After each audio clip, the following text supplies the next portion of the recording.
Hi, I'm David Marsh, and welcome to Exploring the Human Journey.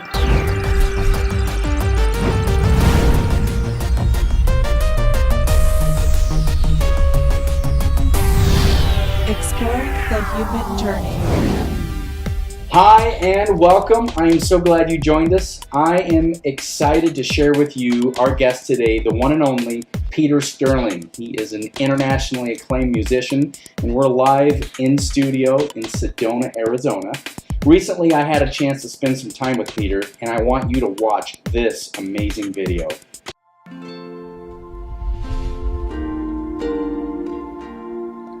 By my inner voice, I was led here to come here on a vision quest. And I was living in Colorado, I had heard about Sedona as a spiritual mecca in the Southwest, and many people were being called to this area.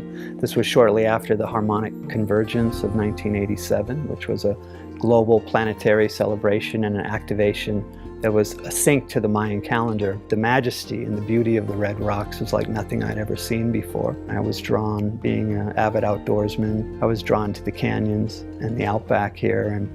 And so I would often just hike by myself way out in the canyons, and I would just sit, find a special place and just sit and meditate and listen to the silence. So I was led here to go deep inside and to discover something about myself. And then out of that, I began to hear music. The more I tuned into it and listened to it, the louder it became. I realized instantly that what I was hearing was something of a divine origin.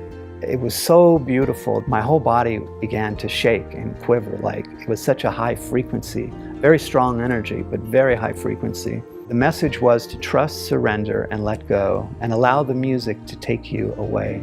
Let it take you on a journey. And as I adjusted my inner vision, I came into focus, and to my astonishment, I was surrounded by a group of angels, angelic light beings. I had many journeys with them that I went on, and I describe it in great detail in my book, Hearing the Angels Sing, A True Story of Angelic Assistance. The thing that struck me the most out of all these journeys was just the feeling of all-pervading love. They told me that my mission was that I was to be a channel for the heavenly sound of which I was hearing, and that the instrument I was to play was the harp. They told me together we would work as a team. And so music plays an important part because it carries frequency, and frequencies, especially of the harp, it's a very high frequency, and the harmonic tones of the harp are like no other instrument. I had to figure out if this was real or not, but then through the process, I finally decided that I would join with these angels, and I would go down this life path to be the guy who plays the harp from the angels.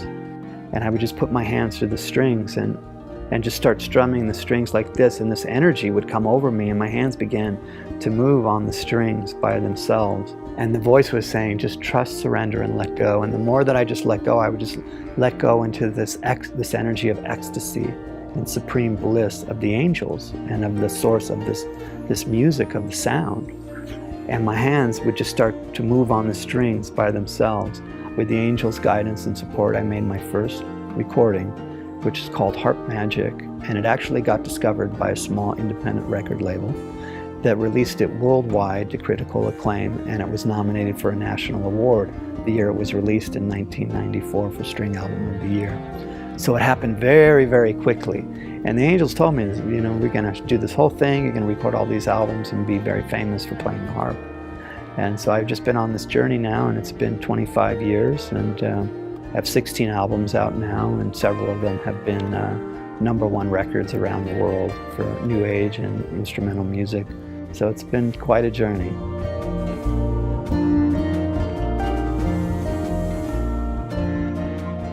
Awesome. Peter, thank you so much. You're very welcome. Dude, tell me about your journey, man. You came to Sedona in the late 80s, and tell me about the drawing of the Red Rocks. Well, I heard the call to come to Sedona in 1988. It was shortly after the harmonic convergence, which was in 1987. And this was something that I had heard about in about 1985, and I discovered that there was going to be a global synchronization around the world at sacred sites around the world by people going and meditating and holding ceremony at the same time to synchronize with the Mayan calendar. and to synchronize with galactic timing, rather than the type of three-dimensional time that most of the modern world, lives in, that time matrix. So this was endeavor to bring the planet back into harmony with the greater rhythms of the universe, because obviously we've been out of balance for quite some time in many ways. And so it was, and then I started hearing about Sedona shortly thereafter. I was living in Colorado at the time, and I started to hear people speak of this mystical power place in the desert southwest in Arizona, that's tremendous, named Sedona. And so I started hearing this more and more, and I was intrigued by what I was hearing. So I felt drawn to it. And then, as synchronicity happens, I met a man where I was living in Colorado. It happened to be Aspen, by the way, nice. And who became a friend of mine. And it turned out he owned a home here that was vacant at the time. And he said, "Why don't you go down to my place and check it out?" And so I was like, wow, an invitation, I have a place to stay. So I jumped in my car and drove down here from Colorado. And when I came down Oak Creek Canyon from Flagstaff, and the first time I saw the red rocks, I was just so, touched by what I was seeing. They were so majestic and beautiful and powerful, and they felt like there was something familiar about them. And as I said to you before, this was before the internet, and so I had no idea what to expect, because I couldn't just Google Sedona and find out all about it. So I was just going on what I had heard, and then when I saw it for the first time, it was so amazing to me, and there was a familiarity here. Just immediately, it felt like home. And it was a very striking feeling. I was like, wow, that feeling. I feel like I've finally come home. And then I came into the town here, and the people I met were just living in their hearts and in their souls. And there was beautiful connections happening with people. And people were drawn here at the time from all over. We were all hearing the same calling to come here. And many of these people became my best friends. I'm still friends with them today, after almost 30 years. And so we came together at that time to, explore our spirituality, our multidimensionality with each other. Those are deep bonds you make, especially in those years. It really was. Your 20s at that point? I was in my early 30s. 30s, okay. Yeah. So you're exploring, you're figuring out who you are and what your life path is. Right. And I think we were all on our healing journey. We got called here to do some really deep healing on ourselves and to open up to our true self. Who are we in our soul? What does our soul want to be here? And why are we here? What's our mission? These were big questions we were all asking together. And so we had a beautiful community here, and we were able to become very vulnerable with each other, and we supported each other in our healing process. It was amazing. It was an amazing time for me. And it was like my soul tribe. My Sedona soul tribe. And as I said, we're still very close friends today with many of them. But ultimately what happened to me was after I'd been here for almost a year, I got the message that I was going on a vision quest. And there was something that wanted to come through me. And I felt like kind of pregnant with inspiration. There was something, and I've always been an artist, and it felt like some sort of creative force wanted to come through me, like the next evolution of my work as an artist. I didn't know what it was, but the message was from my inner voice, was telling me to, and there was some sort of presence that was guiding me. Been in touch with my inner voice since I was a child, and so this guiding voice was like, you're going to go on a vision quest and let go of all your material possessions. That's incredible. Just as an exercise, as just to show my commitment.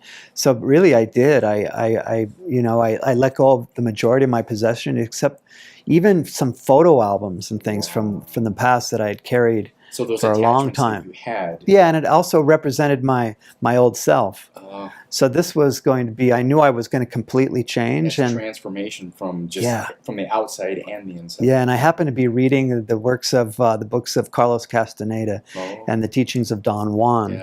And so Don Juan was saying, at the time I was reading this, to be a shaman, like a sorcerer, shaman, and this was my path at the time, was to erase personal history. Ooh. So that was what I endeavored to do, and these things that I had carried with me represented my past. So, and I just had a sense that when I came out of the experience I was entering into, that I would be a different person, and that's indeed what happened. So I actually let go of the majority of my material possession, and then I acquired a Volkswagen camper van. Yes. A Westphalia Volkswagen. Yes. It was an awesome vehicle. You know, we used to go. It was like a Swiss Army. It was like a Swiss Army knife on wheels. Yeah. Because it popped up and all these things. Really cool. What was the maximum amount of people you had? Well, 4 people could sleep in it. Yeah, but what did you actually? I've had 4 people in there. Yeah, we had some sleepovers on occasion, good. but it allowed me to be free. Yeah. And I lived in my car. Yeah. And it was an adventure of a lifetime. And it was, I could go, I lived very unattached to normal things at the time.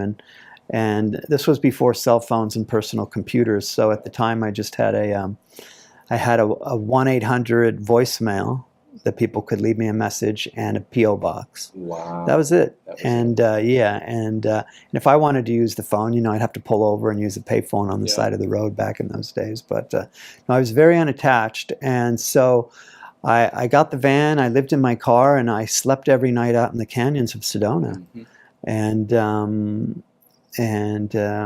lived very close to the land. And I lived very frugally. I didn't have much money at the time, but I didn't care. I just lived in the moment, and I just trusted. That was part of the teaching, part of the learning, was to be able to trust, to build trust. Now, you told me about your grandmother being a soul traveler. That's true. And teaching you how to listen to your inner voice. Right.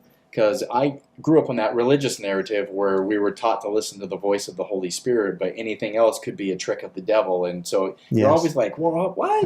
You don't know who to listen to. Am I being tricked? It's kind of a scary paradigm. You were given the opportunity to have an intuition voice speaking to you and to be able to respond to it and to be able to keenly identify that voice. Yes. Tell me about how that was for you. Well, my grandmother and I were very close. This was my Irish grandmother, my mother's mother. And for a period of time when I was a young child, my grandmother was living with us for a period of time and very close. And we had a bond, me and her. And and she was, as you said, she was a soul traveler. She was an adept and very advanced in what's called Ekankar, which is it's a spiritual science. And it comes from the Himalayas, the high mountains of the Himalayas, from the masters there. And purportedly, before that, it came from an advanced race of beings from the planet Venus. Oh, that's so cool. Brought it down, this technique and for soul travel. And so, but when I was young, she was whispering things in my ear all the time. And one of the main things she told me, she was always telling me growing up, was listen to your inner voice, Peter. Listen to your inner voice.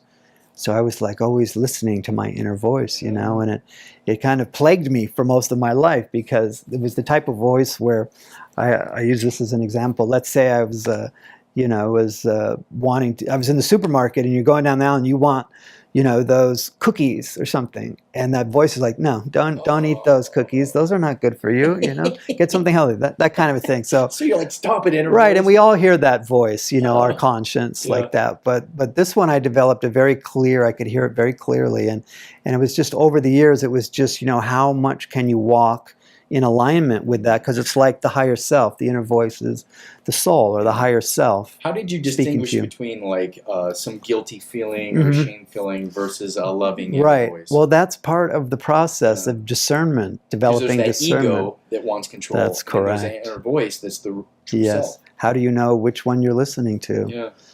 I think what it is, for me, and I've heard other people say this, it's like when you're receiving a message from the soul or the higher self, generally it's a message that comes with an energy of love, loving kindness, or just kind of a concern and love like that. And sometimes the the voice of the ego might have a different kind of emotional tone to it. It might have more fear involved in it. It might wanting to maybe create kind of a feeling of separation, whereas from the higher perspective, from the perspective of the soul, which is living in kind of the oneness of divinity, of love, that's the perspective of the soul and the higher self. So that is good. And I think that's, for me, like the angels now, I've learned a lot about angels since I've been connecting with them. And we haven't quite got to that part of the story. I'm like on fire ready to get to the angels. But I was going to say, it's like for me, the angels, one of the main things for me was, and I think they endeavor for all of us, because we all have angels around us, is they're helping us to make that connection with the higher self, with the I am presence, with our God self, so that link can be very strong and clear, that inner voice, that connection. There's kind of a unification that occurs, a fusion that occurs between the higher self, the soul, and our earthbound personality and ego here.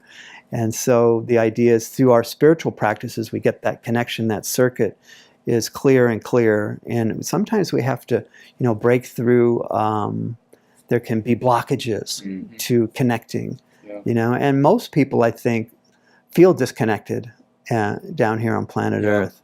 I think you identified that separation feeling. Yeah, and that's what that whole, whether it was the religious context or a political context or a spiritual context, that tells you you're not good enough and you're separated. Right. But yet that inner voice is telling you are good enough and you're okay and you're connected. Yeah, it's like it's a divine paradox, a dichotomy here, that we live in this world where there's definitely a me and a you. And we all have egos, and most people kind of, and even more and more in our modern world, most people are fully consumed with their little devices, and we're not connecting as much. So there's even more isolation coming to our culture as a result, perhaps. But so here we are on Earth, and we have this feeling of separation, but also in our heart and soul, we know unity and oneness. And there's still that sense of connectivity. Yes, and I think when we meet people that are bringing through, the energy of the soul, the higher self, in their expression, in their work, perhaps in their music, their performer, and we get glimpses of something that's greater than, it's a powerful, like perhaps something that's divine almost. Kind of like when you feel like the music's being played through you. Exactly, of course. So I'm always striving to be a channel for that to come through. But back to my grandmother, we were talking about my grandmother. So she was always whispering things in my ear. And as I got older, once I was going through the change, becoming a teenager, I was very curious what she was up to. And so I started to ask her more questions about her meditations and her spiritual things she was doing, because she had a wonderful collection of books, and I started to look more into her books. So at that time, then she saw that I was ready when I was about 14 or 15. I'm trying to figure this process, So I started to show a sincere interest in understanding what she was doing with her soul travels, and that's when she started giving me the books and the workbooks of Eckankar, and I started to read those and practice the techniques. So I started to get familiar with how to soul travel, how to leave my body in the meditation, and allow that kind of what they might call non-local consciousness. That part of yourself to travel beyond time and the constraints of time and space. And so then you've been able to incorporate that with shamanism. Well, the shamanism part was that it all wove together. We had touched on that. I was very much on the shamanic path. And, I experimented and tried a lot of hallucinogens and psychedelics. And because I was always one that was so curious, and I wanted to have a direct experience of something that was transcendent. I just didn't want to read it in books. And I've always been such an inquisitive person. I used to get in a lot of trouble when I was young because I was always breaking the rules. And so I was the type of personality that if somebody said, don't do that or don't go there, I was always curious, well, why not? There must be something really good there you don't want me to have. So that's kind of what propelled me it was my natural inquisitiveness and kind of rebellious spirit. And so I tried a lot of different things. And I write about it in my book, Hearing the Angels Sing, in great detail. And I actually put a disclaimer when I get into this part of the story because, for many, many years, people, see me as the guy who plays the harp, channels the angels, and I'm kind of like an angel to many people. Mm-hmm.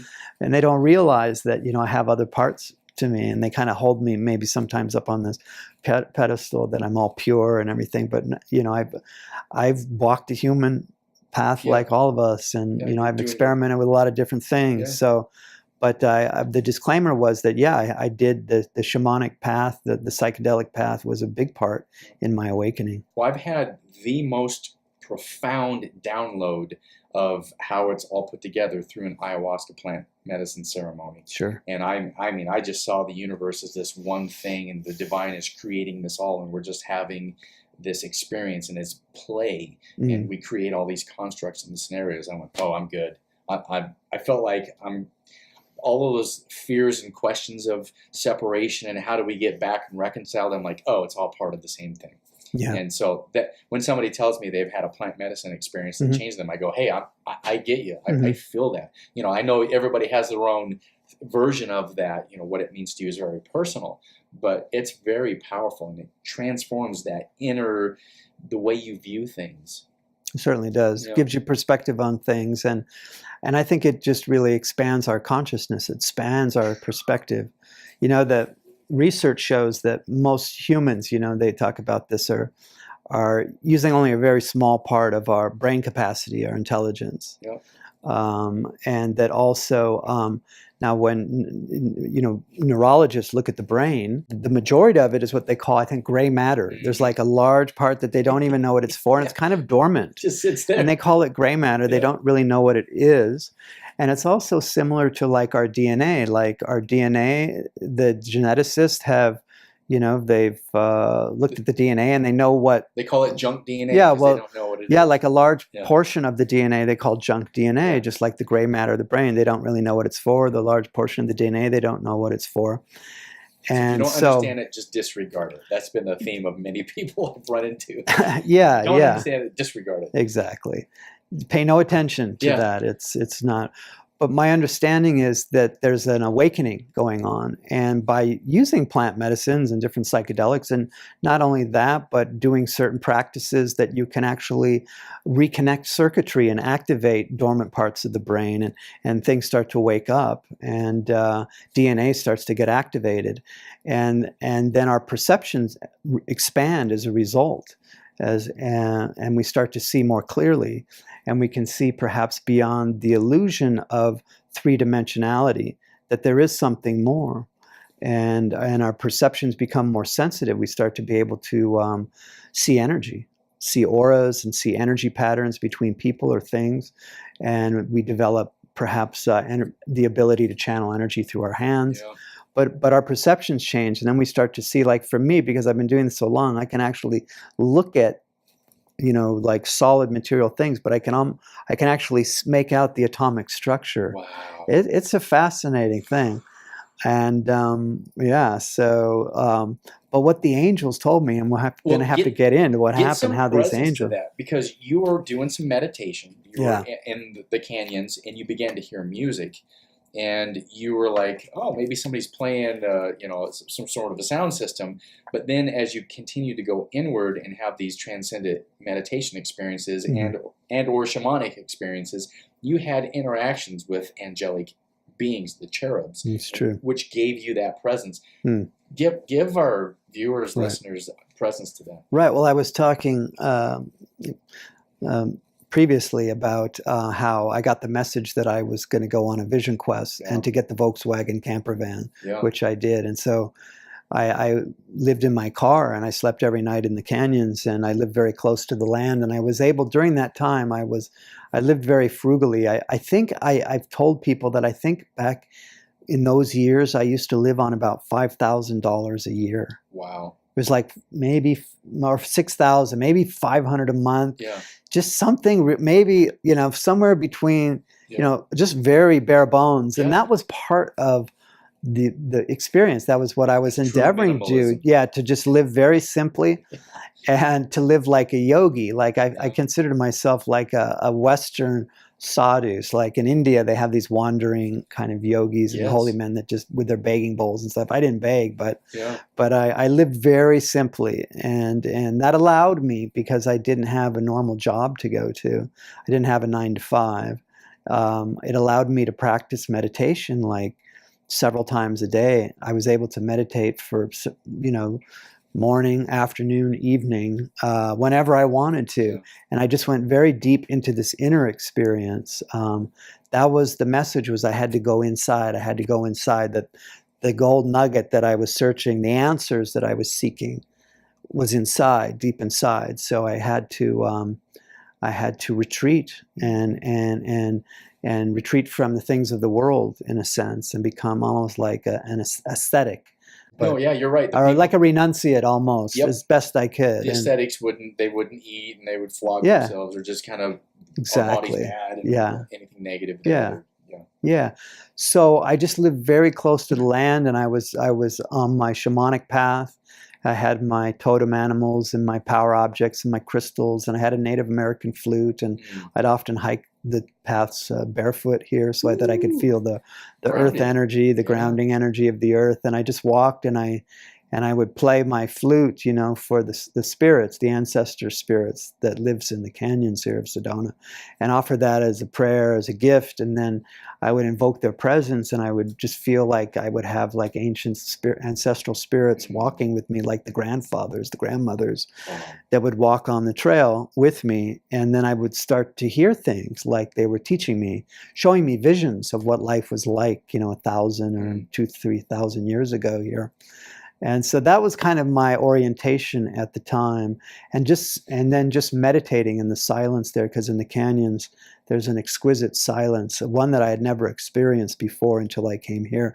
With the silence, there's a palpable energy field you feel when you go back into the canyons here, in the vortexes, because we were tuning into energy. That was the whole process, was to become sensitive to energy, to frequency, and to just refine, to clear yourself and to refine. So, and my understanding, my experience was that we had some healing to do, some blocked energy maybe in my chakras, maybe old hurts and pains, kind of crystallizations in the etheric body. And old memories, and getting into past life memories, and figure the out wounds. What energy came with you. Yeah, and we carry all this stuff with us. So this was just a stripping down period, and a releasing. And the canyons really became like a birthing place for me, because I felt very safe there. And you walk back into like Boynton Canyon, Long Canyon, the canyon walls go up around you, and they really cocoon you there. And I would just hike by myself, and I would sometimes I would just sit and meditate, listening to silence. But then sometimes I was processing some things and clearing things. I'd have to maybe just lay on the ground and just cry, just stuff was coming up, and just let it go. And it was just healing the emotional body, because all that energy was like, it was stuck and more heavier, dense energy in my field. So the idea was to clear that, to transmute that. And that way I could raise my vibration, because we're all trying to raise our vibration as much as we can, receive as much light into our being, into our cellular structure, into our DNA, in order to, increase our light quotient that we can each hold. How high can you vibrate?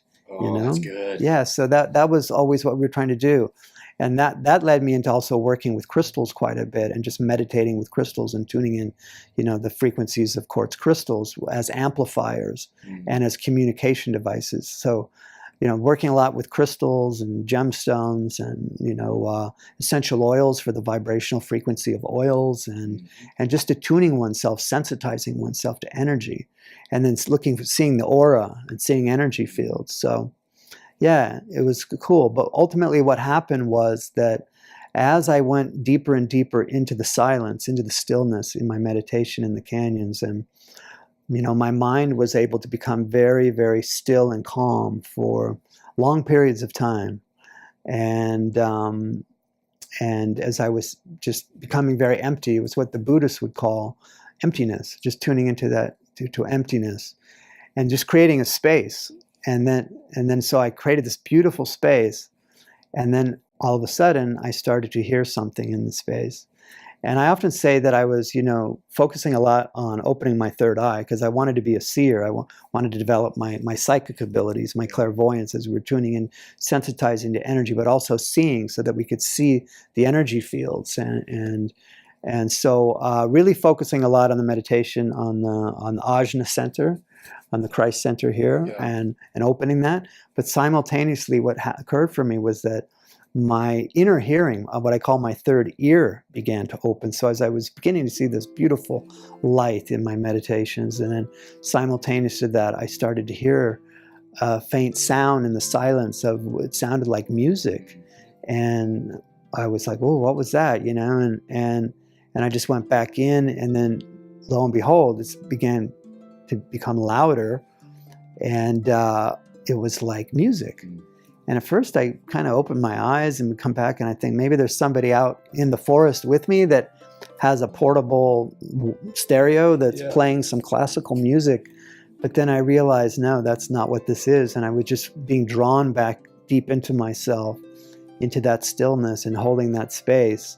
And then I could hear, it was like I was hearing on the inner planes, and I was hearing the most beautiful music, and it was like symphonic, majestic music, like I had never heard anything quite like it before.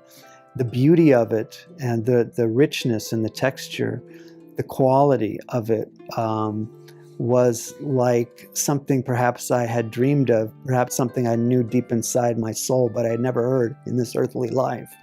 When I realized that this was coming from a divine nature, there was a divine source of this music. And I had heard of the inner music through the books of Eckankar and my grandmother's teaching me, and then reading books from different mystics and saints that speak of this inner music. And all of a sudden I was having an experience of it myself. And the quality of it, the purity of it, the divinity of it was so powerful and so pure that it vibrated a place in my heart and soul that, when I realized what it was, and just tears spontaneous coming from the eyes, and it was just like it was just washing over me, and it was very intense experience. So you hit that beautiful vibratory space. You've got love, you've got beauty, you've got the sounds mixed in with just this knowing that you're in a good space and you're listening to something super pure and divine, if you will. Yeah. And then you begin to see, talk about the cherubs. You begin to see and ask if they were listening to you. Right. Well, what happened was, so I'm hearing this music, and it seemed like everything was in harmony with it, because being out in nature, the sound of the leaves rustling by the breeze, the bird song, there were some little streams trickling nearby, and everything seemed to be in harmony with the sound. And it's very much like the movie August Rush that was in the theaters with Robin Williams, and it was about this boy who heard the music in the sounds of nature, and he ended up becoming a great composer. So it was very similar, my experience. I heard the sound in nature and in the silence. And then the inner voice was telling me to just trust, surrender, and let go. So as I went back inside and just to let this music take me on a journey. And so at that point, I just let go even more. And it was like my crown chakra opened up the top of my head, and there was a pillar of light going up the central channel. In yoga, they call that Sushumna. And so anyway, I looked up, and there's this pillar of light, and I just was able to just float right out of the top of my head with this beautiful music playing, and this energy just sweeping me up in this thing, and this kind of rapturous exaltation, if you will. And I just let go, and then was up in the light, and then just surrounded by a golden light. It was so beautiful, and the energy of it was just pure love. And I'm just bathing in this golden light, hearing this music. I'm looking around with my inner vision, and I see there's some shapes around me. There's something around me. And as I start to adjust my inner vision, the focus of my inner vision, I began to see distinct shapes and forms, to where, to my astonishment, all of a sudden I was seeing that I was surrounded by a group of angels Yeah. were around me, a flock of angels. And the ones that I first saw, and I've seen many different types of angels on the journey I've been in for now almost 30 years, but this initial group that I saw were the cherubs, and the little chubby baby ones. The ones we see on greeting cards That's and on paintings in the Sistine the Chapel. Hallmark cards, Yeah. and also on the Sistine Chapel and the So great from Renaissance the art. cartoony to the Renaissance art. I mean, you Exactly. have the whole gambit. Yeah, and we've all grown up seeing those images of these beings. And but I had no reference for angels really up until this point. But then there they were right in front of me, and they were moving about me in this kind of three-dimensional space, and I could make out their eyes. I could see their eyes, and they were looking at me, and they had like the cherubs are very interesting because they're kind of like mature looking, but they also have a very childlike look to them, and these little baby like bodies, and they had wings, but they weren't like feathered wings. They were made out of something else. They were not made out of feathers, of course, being in this other dimension or this other plane that they were in. It was more like an energetic wing, but they were flittering about right in front of my inner vision. I could see them very clearly, and they were playing harps and flutes and violins, just like is depicted in much of the great classical art. And I was pretty blown away. I couldn't believe what I was seeing at first. I was like, oh my God, they're real. They're real. And it was really, for me, it was a before and after experience. Once I realized that angels were real, it was like there was a huge shift in my belief system about reality and what is real and what is not. And so there was a period of time where it was really on edge, like it was almost on the edge of insanity. And I think many people that have kind of gone crazy have had massive spiritual awakenings and have seen beyond, the veil, and they can't handle it. It's a lot. So we're told this is base reality, and you're like, no, not necessarily. And then you realize that there are other dimensions, and there are other dimensional beings that reside and exist there, that you're not alone, that we do have angels around us. It's a real game changer. That's awesome. And it was very dramatic for me, and I was kind of on edge, but I was lucky. I had one friend who lived in town, and he had an apartment here, and he would take care of me. So because I was walking in both worlds at the time. Wow. And the heavenly world is so beautiful and so filled with love and light. It's so intoxicating there and so amazing that I just wanted to be there all the time. I was feeling my soul was really spending most of its time there, but there was a piece of me here in this world, in this dimension, but the majority of me was like on this other side, having this experience with these angelic beings. And I've done a lot of research on the near-death experience, and majority of people say they went over there and they're like, no, I don't want to go back because it's so peaceful and loving and beautiful. And they're like, you have to go back. Right. I had an experience I write about in the book where, as I went on the journey with the angels, there was a period of time when I came up against some real difficult, challenging times. And it was difficult for me to be here at that point. And I just wanted to be home in the light of the angels. So I was even thinking of suicide at one point. I was thinking, how can I get out of here? Get out of here. I feel so constrained and restricted here that I just want to be, in the light. And I was actually at one point planning, kind of thinking how I might do it if I wanted to. But, I overcame that. But back to how the angels came, so I saw them around me.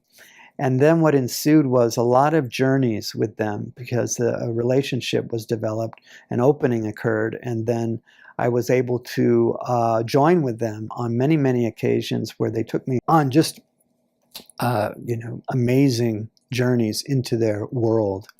And they were like my tour guides into the angelic realms, into the celestial spheres of light. And just amazing, beyond imagination. So they told you were going to be playing a harp. Well, I'll versus get to an that. electric guitar? That's correct. Okay. Yeah, well, what happened? I went on these journeys, and on one of them, they were like, "Come on, we're going to show you something." And when I would fly with the angels, it was amazing because when I first went with them, and I'm seeing this all on the inner planes, like I'm meditating, I'm seeing it not with my physical eyes, but in another dimension occurring. My physical body is just sitting, meditating, or laying back. Yeah.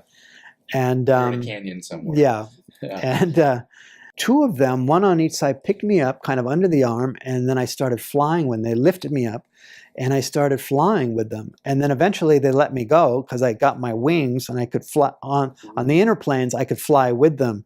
It was very surreal, and I could look back and I could see, like, I had no feet, but I had like fairy dust. Oh. Kind of sparkling, trailing off of me as I was with them. It was amazing. But ultimately, what happened was they wanted me to see something, and I was flying with them. We stopped, and we were kind of in a dark place, like at nighttime almost. But they kind of motioned me to look over in this direction. I looked up, and I could see like a pinpoint of light. And as I looked at it, then it started coming at me, and we started to like move towards it. And all of a sudden it just got very big, and it turned into like a sun, like a giant sun. And it was a luminous sphere of golden light. And it was just pulsating pure love. And it was very bright. I often describe it as being like as bright as 1,000 suns. And it was pretty intense at first, but then as I was being encouraged just to, that inner voice, trust, surrender, and let go, and just relax. And as I just relaxed into it, then I was overcome with the emanations coming off of it. It was pure love. It was pure bliss and ecstasy.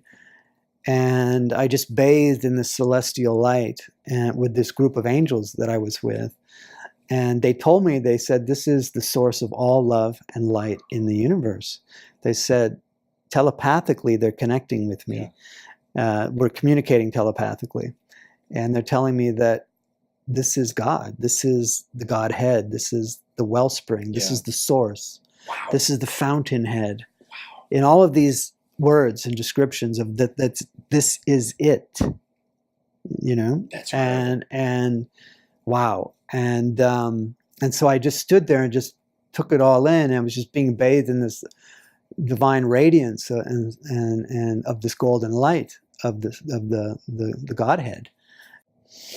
In your book, you actually have a picture of someone who has seen that. Yeah. How did you find that picture, and what do you think? Do you think that guy had a similar experience? Yeah. Well, some years later, I found the art of Gustave Doré, who illustrated in the 1920s Dante's writings, Dante's Paradiso, and his writings about heaven and earth and the angels and whatnot. And so, yeah, it seems like this artist was divinely inspired, obviously. And so some sort of a vision or a dream or something that he had downloaded to capture this artistic piece. I mean, he was. And when you saw that, you felt like that was the same that was thing it. You saw. Exactly. Yeah. And so I'm seeing this luminous sphere of light, and then I can start to see that there's something around it. So as I adjust my vision, then I see that this luminous sphere of light is surrounded by the multitudes of angels. They're swirling around it. Angels of all different shapes and sizes, and they were all singing praises to the source of all love and light. They were in this kind of rapturous, ecstatic exaltation to the source of all love and light in the universe. And it was amazing to behold, and I was very blessed to be able to see this vision, to have this vision. And then, coming back, the angels told me that, my mission, which I was being asked to be revealed to me, was to be a channel for this heavenly music. And that the instrument I was to play is the harp. And that I am working with the angels. We would work as a team. They would teach me how to play the harp. Wow.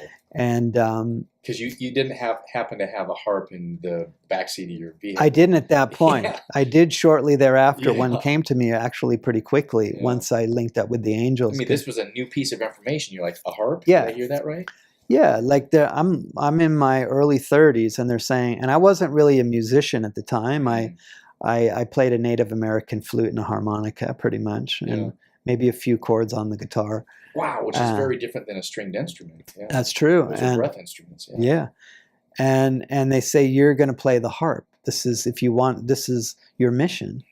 And the mission was to channel what they call the heavenly harmonics, the heavenly sounds through the harp, and bring them to earth at this time of the great planetary awakening, at the dawning of the golden age of man, because the music has the ability to uplift, soothe soul, and uplift through the frequencies. And the harp particularly, because the vibrations, the harmonics are so pure that it just really touches the heart, like no other instrument can. And so at first I didn't know what to think about this, so I thought maybe I was fantasizing or making the whole thing up. But the angels, they created a lot of miracles around me and synchronicities to show me that indeed it was real. And I love this one instance. I love this one instance how they showed me as I was living in my van and I was having these experiences with the angels, and they're telling me I'm to play the harp. And I was questioning whether or not this was real. Am I hallucinating? Did I, Did dip over just too did I go over the edge? Am I like going crazy here? I didn't know. Well, one of the ways they showed me is one night I pitched a tent out in the forest here, out in the canyons. And when I got up in the morning, I unzipped the tent and I stepped out into the morning sun and I kind of stretched and yawned and I looked up at the beautiful red rocks, and then something drew my attention down to my bare feet in the soft sand. There was something shiny down there. And I reached down, dusted it, picked it up, and lo and behold, it was a little sterling silver cherub angel pendant that goes on a necklace that was in the middle of the forest. I was out someplace where people don't normally camp, and it happened to be there right as I step out. So that's how, they often showed me that indeed I can just picture you they were there. Around real quick. Who put this here? That was what it was like. So, so anyway, to make a long story short, I finally, decided that I would join with the angels to do for this mission. And as soon as I gave them the go-ahead and my permission, because they're not going to do anything against our own personal will, then they went to action in my life. And I think within about a week, I met a woman in Sedona who had a small harp for sale, as it turned out. And I went to the house and the angels were telling me, this is it, this is go, go, go. And I got this little harp, and then it had a small carrying case, and I could sling it over my shoulder and walk out into the forest and find a magical place to sit and take out my magic harp and just start strumming the strings. And I only took 1 or 2 lessons at the beginning just to learn how to put my hands on it properly, how to tune it properly. But then I just went into the forest by myself and started strumming the strings, and my hands started to move on the strings by themselves. This energy would come over me. And I would definitely feel it when it would happen, because it was very intense. I would get very hot. I would start sweating. My eyes would start tearing profusely, and my hands would start shaking like this as I'm just strumming and just plucking and noodling around on the harp. But something started to come through, and the inner voice was just trust, surrender, and let go. Trust, surrender, and let go. Those are all the classic symbols of angel channeling harp playing. Yeah. Of course. It's incredible. Yeah. So. And so then you're hearing. Are you hearing like this intuitive angel communication? Oh yeah. Yeah. Very much so. And because as a musician, there's many different things you can do. You can play in this arrangement or this arrangement. How do you feel? You're like, oh, this is the thing I need to be playing. Well, I think what happened to me initially is, as I was saying, there was an energy that would come over me where I could just completely relax my hands. Yeah. And they would just start to move on the strings by themselves. It was really kind of freaky and a little bit scary, because it was such a powerful energy. I mean, channeling angels is not for the faint of heart. And I don't recommend it generally for everybody to go out and start channeling angels. like that. It can be, you have to be a pretty strong Yeah. person, I think, in order to handle it. But my hands would just begin to move on the strings, and then after a week or two, distinct melodies started to come through, like little songs, and then it just grew from there. And 10 months later, without any formal lessons, I made my first recording with the angel's guidance on how to do it. Everything just kind of came together magically. But I made my first recording at 10 months, and turned into my first album, my first CD. How was that recording when you were doing that first session? Well, the first session was basically, just went in to channel the angels on my harp. So I recorded in a studio here in Sedona, and I lit candles. It was a nighttime session. And I went in, I just sat at the harp for about an hour, and it just emoted, it just came out. And then over several weeks after that, I orchestrated it with other musicians, and it was a beautiful, beautiful record. And when it was done, I made 50 cassette tapes. Yes. This was back when we had cassettes. I had 50 copies, and I actually colored a lot of the labels by hand, and I made each one like a special thing, and I gave it to people, and I sold a few, and then I gave them to some of the bookstores in Sedona, the New Age bookstores, and they were like, they liked it, and they wanted to start selling it in the store. So all of a sudden, it was happening. I was making this music, and people liked it, and they were selling it in the stores. That feels great. That was cool. Creation, yeah. Yeah, and the angels were guiding me in the whole thing. And finally, they said, I asked them, I said, if you want this music to go out to the world like they had shown me in visions of how big it was supposed to be, I said, I need some help. So this one morning, I got up and I did just a meditation. I took out some of my special crystals, and I had an altar, and I just called them forth. And I said, look, I need some help with this. I don't know anything about the music business or how to do this, really. And so I just asked them for what I wanted. And then I would say within a week, I got a phone call, and it was some record company executives that were recently on a vacation in Sedona. And they went into one of the New Age bookstores where they were playing my cassette tape on the stereo. And it turns out they had a record label, and they were looking for a harpist for their record label, and they heard my harp music, and so they asked the bookstore person, who I was. They looked at my cassette tape, and they asked about me, and they said, well, he lives here in Sedona. So they got my phone number because the bookstore had it, and they called me up. And on the initial conversation, they basically said, we love your music, and we have a record label, and we'd love to help you get your music out to the world. And I was like, wow, this is amazing. And so I ended up signing a recording contract with them, and they wanted 5 albums over 5 years and worldwide distribution for my music. And I was like, it was pretty cool. It was pretty cool. It was absolutely miraculous of how it all came together. Well, they ended up taking my little cassette tape, which I called Harp Magic, and they remastered it, made a CD out of it, and started distributing it to South America, to Japan, to Europe, Canada, and it was just like the angels had showed me. All of a sudden, their music's starting to go all over the world. And about 2 months after the album was released, the record company called me, and they said, Peter, are you sitting down?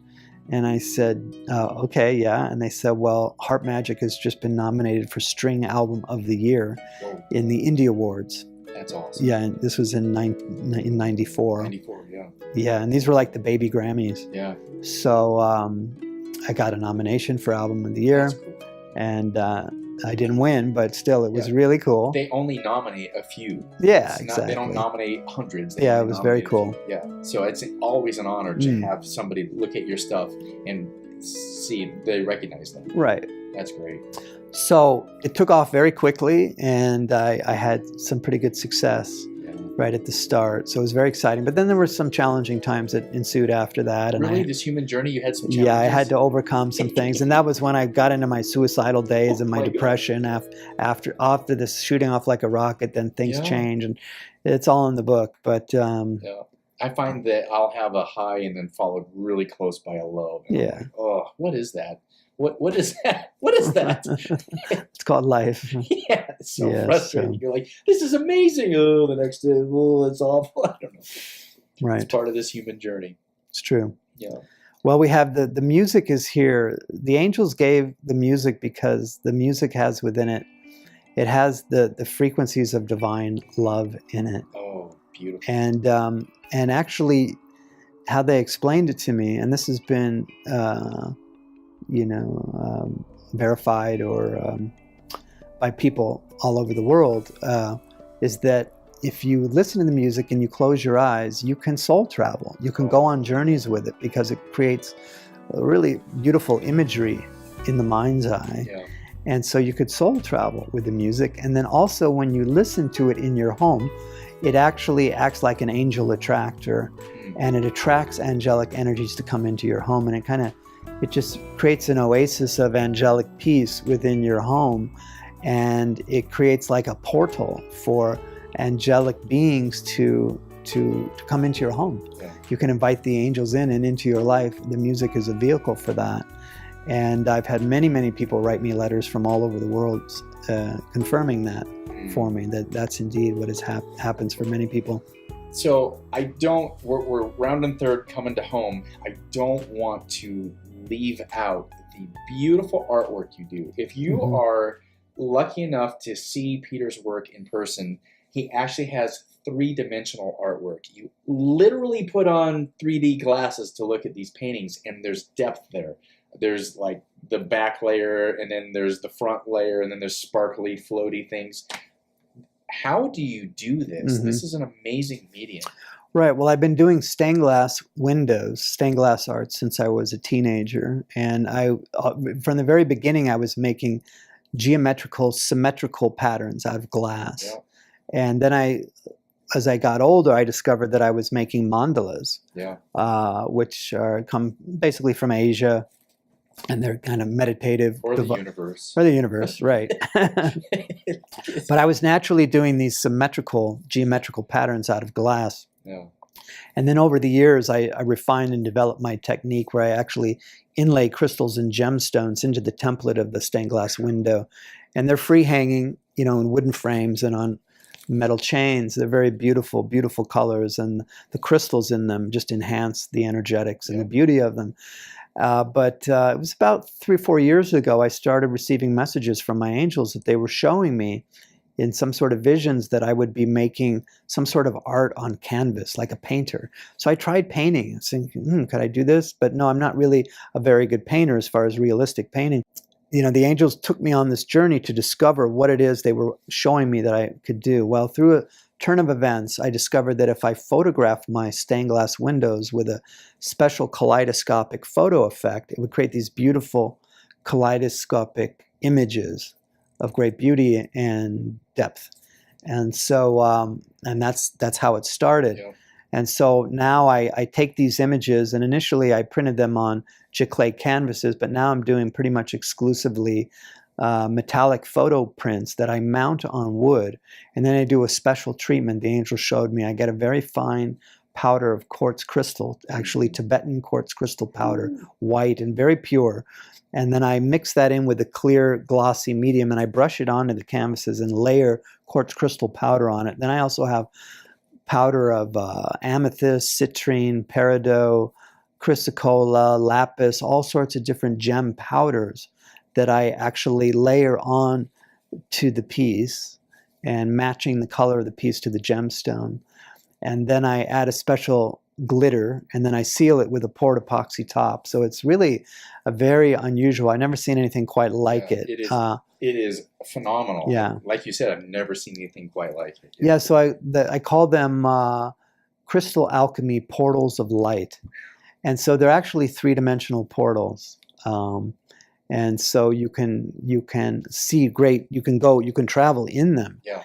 And the angels are appearing in them now, and all sorts of other galactic beings, angelic beings, masters, saints.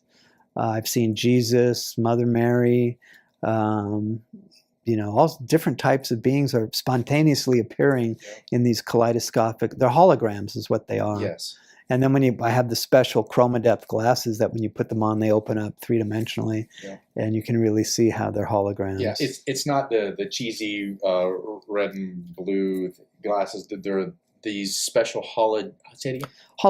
Hologram glasses. Yeah, Yeah. they're really cool. They're very cool. And you need to have that to actually experience. The art's beautiful in itself. You're like, oh, that's really pretty. Then you put that on, and there's such depth in there. Exactly. And I love how I discovered the glasses, because it was I have a 6-year-old boy, and it was a couple of years ago, his 4th birthday, and we had a party at our house, and a bunch of kids running around, and I was in my living room. I have a little showroom area, and I was showing my work to somebody, and all of a sudden this cute little girl, which I have never saw before and had not since again seen her, she comes into the living room by herself, and she comes right up to me, and she reaches into her pocket and she goes, "Oh, try these," and she hands me these paper ChromaDepth 3D glasses, and she hands it to me, and then she scurries off with the rest of the kids, and I put them on, and I'm like, I was floored. Like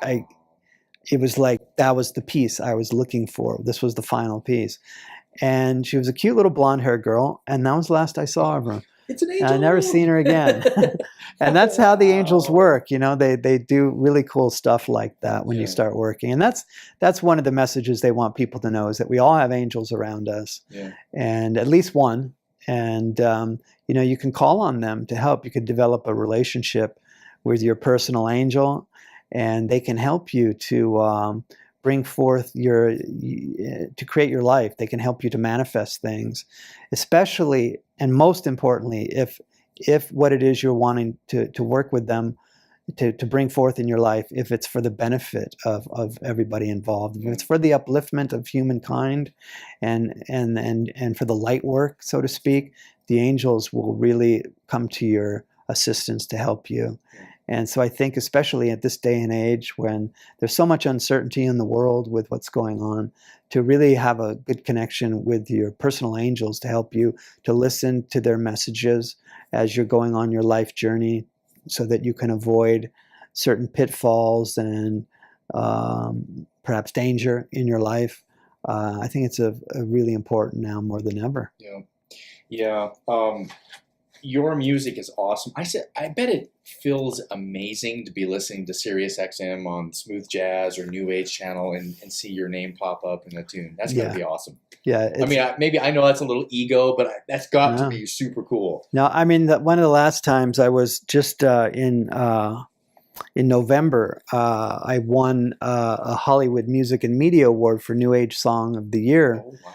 And it was a big awards event. It was very exciting. And then when I got in my car and was driving home after I had won the award, and I'm listening to the Sirius New Age station, my song came on. And here I am in LA, in Hollywood, on the 101 freeway with millions of people, kind of a late Saturday night rush hour at 11. And I'm sitting in the sea, and there's my song drops in. And it was one of the most angelic songs I have playing on Sirius satellite radio right now. And for me, it was just really a confirmation and a message that the angels are here, you know? Well, your music is awesome. It's the real deal. It's divinely inspired, angelically inspired. What's your website? How do people get a hold of you? Harpmagic.com. Harpmagic.com. That's HARPMAGIC.com. And I also have links to my MandalaMagic333.com webpage, and also my social media, my fan page on Facebook for my music, and also my art page on Facebook too. So please come and check me out. Yeah. If you're in the Sedona area, you've got galleries here in town that carry your work? Mainly it's in my home gallery, but there's some new ones coming, and I can't mention it right now. But I also want to let people know I do my metaphysical Jeep tours, my sacred land journeys. So you can see that on the website too. So for 27 years, I've been ushering people out into the canyon wilderness. You know the sweet spots. Yeah, I know a lot of the great spots, and I introduce my angels to people when they come on these special journeys for an afternoon with me. And we bring the wind harp, and we bring harp, crystal bowls, tuning forks. We do sound healing on the red rocks out in the canyons. It's pretty spectacular. Awesome. This man is accessible. He's amazing. Support his work. Find him on the internet. Find out what he's doing. Peter, you're awesome. Thank you. Thank you for having me. I'd like to end each episode with the guest kind of giving a presence of who you are, your work, and if there's nothing that you heard from this entire thing, what is that one thing you want to make sure people definitely take away from your journey? Well, we've been talking so much about the angels, and one of the main things that they've shared with me over all these years is that the most important thing is love, that love is all there is, and the ultimate true reality is love, and allow that to be, our motivation to share love in the world and to bring beauty to the world, and to know that you're not alone. So, and that we're all in this together. We're all in this together. One for all for one. Yeah. Awesome. Peter, thank you. Thank you, dude. It's been great to be here. Appreciate it. Sure. I'm David Marsh, and you've been watching Exploring the Human Journey on YouTube as a video and listening as a podcast. If you would like to help continue the conversation, please consider supporting us by visiting patreon.com, where you can support us on a monthly basis and get extra bonus content. For as little as $1 a month, you can make this show sustainable and help continue spiritual consciousness. You can also help by following us on Facebook and Instagram. For more information about the show, find us online at exploringthehumanjourney.com.